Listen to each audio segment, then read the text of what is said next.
ये देखिए, सबसे पहले तो आप सबका शुक्रिया कि आप लोग बड़े शॉर्ट नोटिस पे आपने तकलीफ़ की आने की। बेसिक पर्पस था कि हम आपके ज़रिए पब्लिक को बताना चाहेंगे कि पिछले दिनों से ये जो बर्फ़बारी वगैरह हुई थी,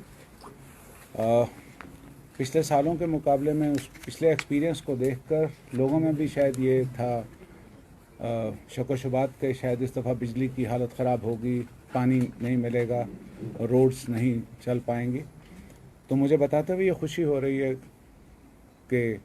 हम आइडियल तो नहीं पहुंचा पाए, लेकिन जो हमारी कोशिशें थीं और जो हमने ड्यूरिंग समर जो हमने सारी प्रिपरेशंस की और सारे जितने कंसर्न डिपार्टमेंट्स से जो क्रिटिकल डिपार्टमेंट्स हैं हमारे पब्लिक सर्विसेज को लेकर, एसेंशियल सर्विसेज को लेकर, उनके साथ जितना भी हमने होमवर्क किया था उसने अच्छा फ्रूट दिया। और आज की डेट में हम आपको बता सकते हैं कि करीबन एक स्टेशन को छोड़ के 33 kV का जो स्टेशन है हमारा करना का, जिसके बारे में भी मैं बताना चाहूँगा कि उसके लिए भी तंगोदोष से कोशिश की जा रही है। इस वक्त भी लोग काम पे लगे हुए हैं, 4-4 फीट बर्फ़ में वो काम कर रहे हैं और मुझे यकीन दिलाया गया है कि या तो आज शाम को नहीं तो कल दोपहर तक वहाँ की भी बिजली रिस्टोर हो जाएगी। मैं कॉन्स्टेंटली करना के लोगों के साथ, जो वहाँ के लोकल्स हैं, उनके साथ कांटेक्ट में हूँ। जहाँ तक रेस्ट ऑफ द वैली का ताल्लुक़ है, हमारे जो 33 kVA थी वो बिल्कुल करीबन फॉल्ट फ्री रही। 11 kVA के ऊपर कई जगहों पर दिक्कतें आईं, लेकिन वो फौरी तौर पर दुरुस्त कर ली गई और करीबन 138 के करीब या 140 के करीब जो हमारे ट्रांसफार्मर्स वगैरह भी डैमेज हुए थे, उनमें से भी 115 के करीब सारे रिस्टोर किए जा चुके हैं और बाकी का भी रिस्टोरेशन तेज़ी से चल रहा है। तो एज ऑन डेट हमारी बिजली की position back to the same stage है जहाँ पे बर्फ़ों से पहले थी। और जहाँ तक रोड्स का ताल्लुक़ है, हमारी मेन रोड जो है करीबन सब क्लियर हो चुकी हुई हैं और इंटीरियर में कुछ रोड्स जो हैं उनके ऊपर भी काम तेज़ी से चल रहा है। और जो हमारी रोड लेंथ थी टोटल 7,627 किलोमीटर पे, जहाँ पे हैवी स्नोफॉल आया था, उनमें से जो क्लियरेंसेस जहाँ पे रिक्वायर्ड थी वहाँ वो 5,536 किलोमीटर थी, जिनमें से 4,886 किलोमीटर क्लियर कर दिया जा चुका हुआ है। और वो जो छोटी रोड्स हैं वो भी आज शाम तक या कल सुबह तक वो भी क्लियर हो जाएंगी। पानी का मैंने चेक करवाया, पानी की कहीं पे कोई प्रॉब्लम नहीं आई है।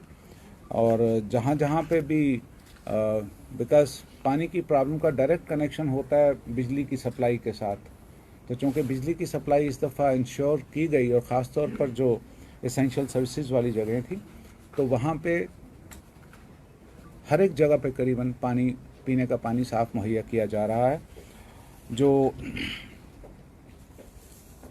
इसके अलावा जो मेन मकसद था कश्मीर के टूर का भी और आप लोगों से बात कर आप लोगों के ज़रिए लोगों तक बात पहुंचाने का, वो ये है कि जो कोविड का इस वक्त एक स्पाइक आनी शुरू हुई है, उस सिलसिले में हम देख रहे हैं कि लोगों में लापरवाही बहुत आ रही है। शायद कुछ टीवी चैनल्स पे उन्होंने ये सुन के कि ओमिक्रॉन जो है,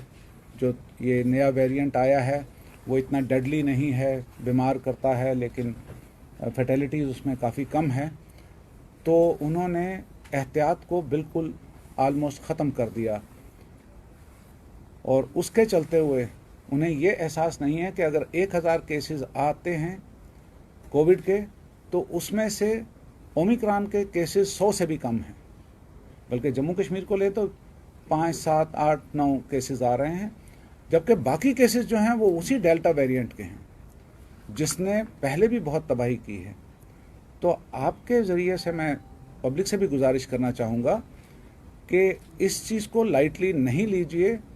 और इससे पेशतर के हालात उनके लिए ख़राब हो जाएं, बिकॉज़ हम उनकी सेफ्टी के लिए वरिड हैं। और उनकी सेफ्टी तभी हो सकती है जब वो अपनी सेफ्टी खुद करेंगे, अपनी एहतियात खुद बरतेंगे। हम नहीं चाहते किसी तरह से भी कि हम ज़ोर ज़बरदस्ती से पुलिस को इस्तेमाल करें, मजिस्ट्रेसी को इस्तेमाल करें और ज़बरदस्ती लोगों को मास्क पहनवाना शुरू करवाएं या SOP जो कोविड की जो स्टैंडर्ड ऑपरेटिव जो प्रोटोकॉल है उसको ज़बरदस्ती मनवाएं। ये लोगों पे खुद मुनहसर करता है कि वो अगर मस्जिद में नमाज़ पढ़ने भी जाते हैं तो क्या अपनी सोशल डिस्टेंसिंग वो रख रहे हैं या नहीं रख रहे। क्योंकि अगर वो नहीं रखते हैं और खुदा न खास्ता वहाँ पे कोई कोविड इफेक्टेड पेशेंट कोई है वहाँ पे नमाजियों में से, तो वो वहाँ से वो इन्फेक्शन लेके अपने घर में अपने छोटे बच्चे बड़े बुज़ुर्गों तक वो इन्फेक्शन लेके आ रहे हैं। तो अगर उनके घर में कल को खुदा न खास्ता कोई नागहानी मौत भी होती है तो उसकी ज़िम्मेदारी फिर उनको समझनी पड़ेगी। लिहाजा आपके ज़रिए मैं उनसे फिर एक मरतबा मौदबाना गुजारिश करूँगा कि अपनी एहतियात खुद बरतिए। जो कोविड के लिए जो एहतियाती तदाबीर बताई गई हुई हैं उनके ऊपर अमल करें, वो आप ही की हिफाजत के लिए हैं। और अगर हमने देखा कि उसके बावजूद ये लोग नहीं मानते हैं और वो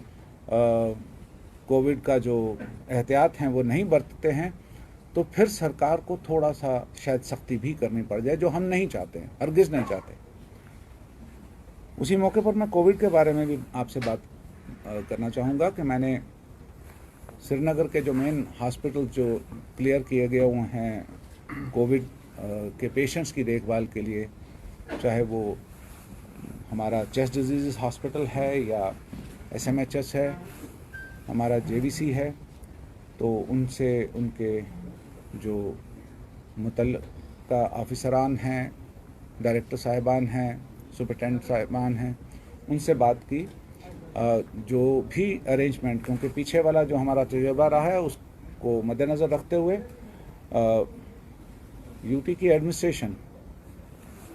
डिस्ट्रिक्ट श्रीनगर की एडमिनिस्ट्रेशन और बाकी तमाम डिस्ट्रिक्ट्स की भी एडमिनिस्ट्रेशन, कश्मीर वैली में ही नहीं जम्मू प्रॉविंस में भी पूरी तरह से इसमें तैयार है किसी भी सिचुएशन को फेस करने के लिए। अस्पतालों में सफिशेंट बेड्स मुहैया हैं, सफिशेंट मकदार में ऑक्सीजन प्लांट्स लगे हुए हैं और वो किसी भी किस्म की सिचुएशन को टैकल करने के लिए काफ़ी हैं। डॉक्टर्स से भी हमने डिस्कशन की है, उनकी कुछ प्रॉब्लम्स हैं कहीं पे, उनकी तरफ भी तवज्जो दी जा रही है। कुछ प्रॉब्लम्स फौरी तौर पर हल हो सकती हैं, उनको हम देख रहे हैं, और कुछ प्रॉब्लम ऐसी हैं जिनके लिए शायद वक्त लगता है, लेकिन उनकी तरफ भी सरकार का ध्यान है। तो बाय एंड लार्ज हम कोविड के मामले में भी पूरी तरह से प्रिपेयर्ड हैं। लोगों को घबराने की ज़रूरत नहीं, सिवाय इस चीज़ के कि उन्हें अपना ध्यान खुद रखने की कोशिश ज़रूर करनी चाहिए। और जहाँ तक बाकी फैसिलिटीज़ का ताल्लुक़ है, बिजली है, पानी है, रोड्स है, राशन है, उस तमाम में हर एक जगह के ऊपर इस वक्त कहीं पे कोई प्रॉब्लम हमें सामने नहीं आई। और मैंने बिजली के मामले में तो मैं specially thanks to chief engineer साहब, मैं उनके वहाँ पे कंट्रोल रूम में भी गया और जहाँ पे डायरेक्ट उनके कॉल सेंटर में जो कॉल्स आ रही थी मैं ख़ुद उनको मॉनिटर कर रहा था कि किस तरीके से कॉल आई है, उसके ऊपर क्या क्या एक्शन हुए हैं, किस जगह पे किस अफसर को बताया गया और वो ऑफिसर कैसे उसको रिएक्ट कर रहा है। तो जितने भी ये डिपार्टमेंट हैं मुतल्लिका डिस्ट्रिक्ट एडमिनिस्ट्रेशन की सरबराही में, इन तमाम डिपार्टमेंट्स का काम जो है इस वक्त तक बहुत सराहना के तारीफ़ के काबिल रहा है। शुक्रिया।